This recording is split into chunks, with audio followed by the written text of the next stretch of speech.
Welcome back students. Now we will be going through further topics in solution. तो जैसे कि आप देख रहे हो मैंने यहाँ पे डाला हुआ है क्लियरली सॉल्यूशन टॉपिक का नाम है टारगेट नीट 2023 क्लास सेकंड। अब इसका एक मतलब ये नहीं कि आप लोग क्लास 2 में पढ़ते हो, इसका मतलब ये है कि इस टॉपिक का सेकंड क्लास में कवर किया जा रहा है क्योंकि ये टॉपिक लंबा है। तो जैसे मैंने सुबह भी आप लोगों को बताया था कि हर बार आप लेक्चर के बीच में जाके खोजोगे वो आपका टाइम वेस्ट होगा। तो इसीलिए यहाँ पे अगर आप कोई भी टॉपिक उस दिन के लेक्चर से मिस करोगे तो यू कैन रिलेट कि ये सेकंड क्लास में जो हुआ था तो उसमें भी टॉपिक है। मॉर्निंग में हमने सॉलिबिलिटी के बारे में थोड़ा पढ़ा था, तो अभी अब हम डिसोल्यूशन और सॉलिबिलिटी कर्व पे ध्यान देंगे। ये जो दो कॉन्सेप्ट हैं ये कॉन्सेप्ट कंप्लीट करके फिर हम कल दोबारा मिलेंगे इस कॉन्सेप्ट के बाकी, इस चैप्टर के बाकी कॉन्सेप्ट के साथ। अब आप ये सोचोगे इतना छोटे छोटे सिंगल कॉन्सेप्ट देने की जरूरत ही क्या है, तो उसका रीजन ये है, जैसे मैंने आपको सुबह रिएक्टेट किया था कि अभी आप लोग को ज़्यादा नॉलेज डाउनलोड एक दिन में नहीं दूंगा क्योंकि आप लोग इनिशियली अगर ज़्यादा नॉलेज डाउनलोड सेम क्लास या सेम लेक्चर में मिलने लगता है तो एज अ स्टूडेंट बहुत ज़्यादा दिक्कत होती है, हम इंटरेस्ट खो देते हैं। लेकिन ये छोटे छोटे नॉलेज डाउनलोड जो होते हैं कि 5 मिनट के हों 10 मिनट के हों, एक छोटा सा टॉपिक हो, तो इन सिचुएशंस में हमें इंटरेस्टिंग लगता है सब्जेक्ट भी और छोटे छोटे कॉन्सेप्ट्स भी। ठीक है, coming back to academics. Solubility हमने सुबह देखा था which meant solute solvent.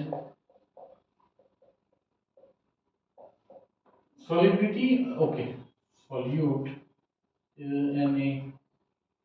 Na2SO4 solvent.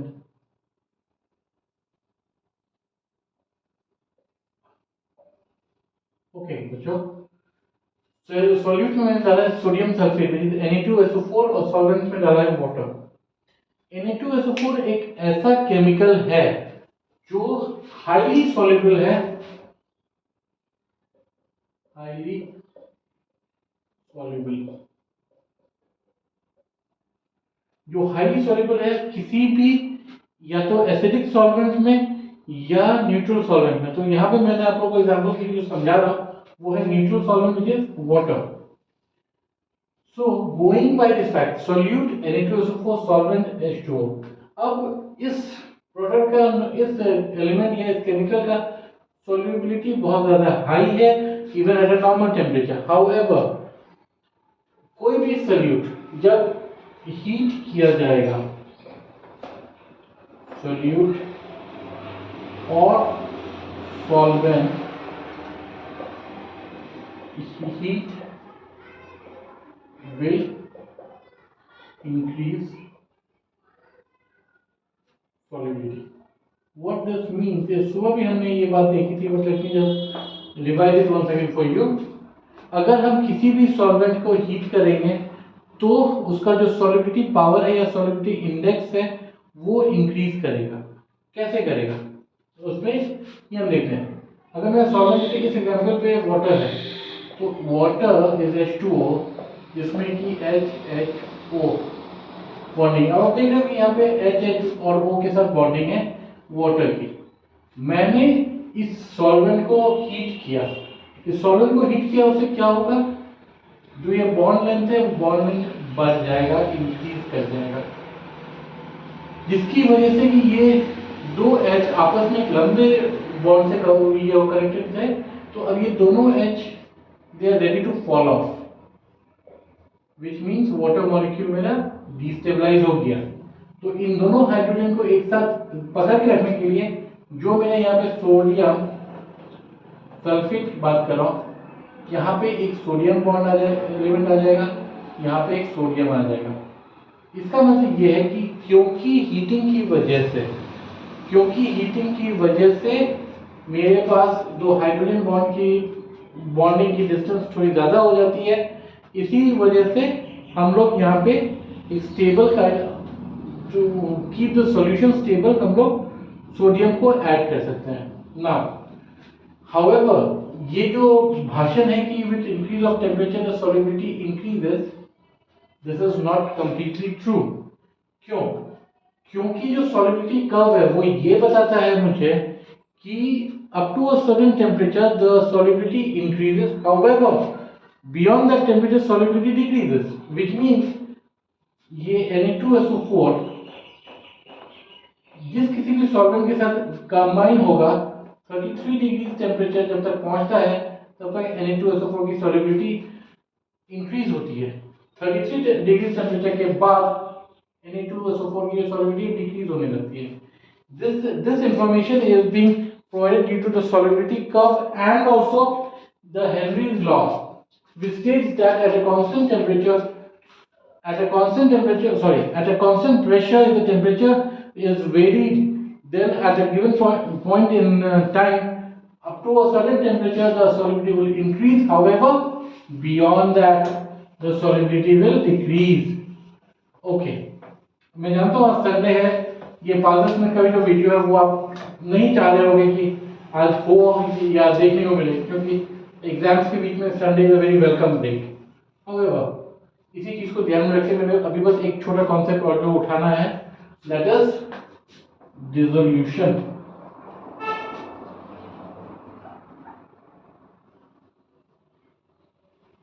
ये इंपॉर्टेंट इसीलिए है क्योंकि सॉल्यूशन ये हुआ, डिसोल्यूशन ये हुआ, और ये जो टॉपिक है, सब टॉपिक है ये, इसमें हमारे पास हर साल नीट के एग्जाम में हम 2 से 3 क्वेश्चन आ जाते हैं, क्योंकि ये लिंक्ड हो जाता है मेरे मोल कॉन्सेप्ट से।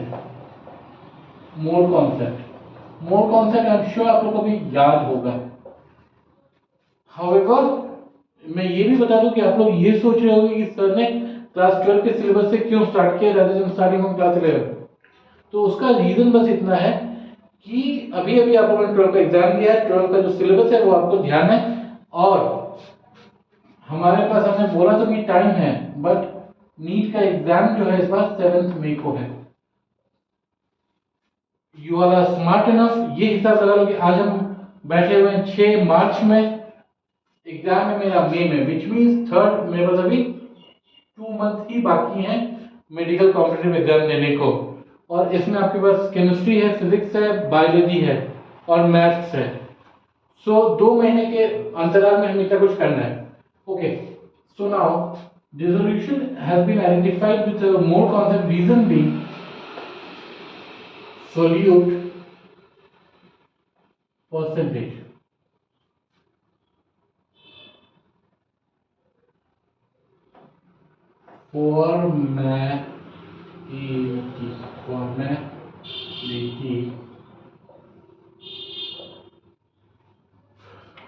फॉर्मेलिटी एक ऐसा मेजरमेंट है जिसकी जो जुड़ा हुआ है हमारे मोल कॉन्सेप्ट से। How formality means the weight of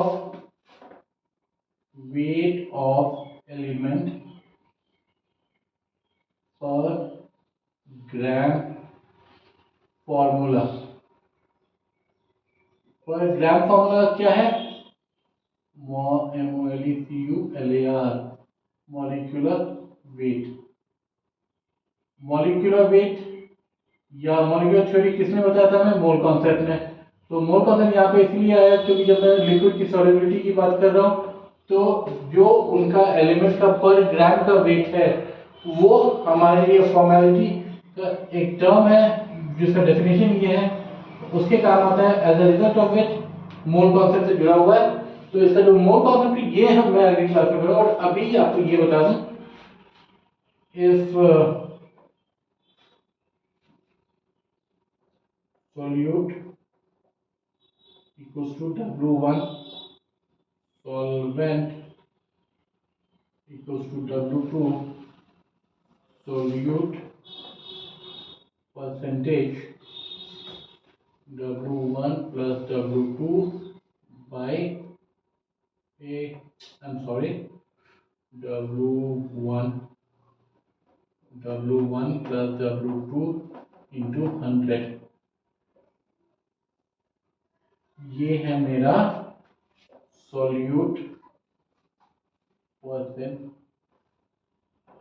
percentage. और एक बात ध्यान रखिए बच्चों, जो नीट के एंट्रेंस नीट मेडिकल के एंट्रेंस में आता है उसमें इस टॉपिक पे इस टाइप के न्यूमेरिकल्स भी पूछे जाते हैं। अब ये क्या था मेरा, ये था परसेंटेज ऑफ सोल्यूट पर 100 grams of solvent। अब एक लास्ट चीज है morality. Morality is nothing but it is the weight of one molecular gram at 273 degree Kelvin. 273 degree Kelvin. Yeah. So this is what is morality. However, now coming back to the last point, which is dissolution. Dissolution means we are able to separate the solute and the solvent without the use of electrical current. Solute, solvent. How is this done? This is done through electrolysis, which is through galvanizing cell. Galvanizing cell. Okay, so this much was enough for the day. Now, my next class we will be almost completing this topic on solution. Till then, go through the notes, go through your lectures, और अगर कोई doubt हो तो please उसको comments में लिखें। साथ ही साथ चैनल को सब्सक्राइब करें और चैनल को लाइक करें। अब मैं आपको एक चीज़ ये ज़रूर बता दूंगा कि once you subscribe to all the notification of this channel, ये सिर्फ मेरी हेल्प नहीं करेगा, ये आपकी भी हेल्प करेगा sir. You don't miss any class. और क्योंकि लेक्चर्स रिकॉर्डेड हैं तो आप उसको कभी भी बाद में दोबारा सुन सकते हो, but be very true to yourself and study hard. Stay safe and at the same time, happy Holi.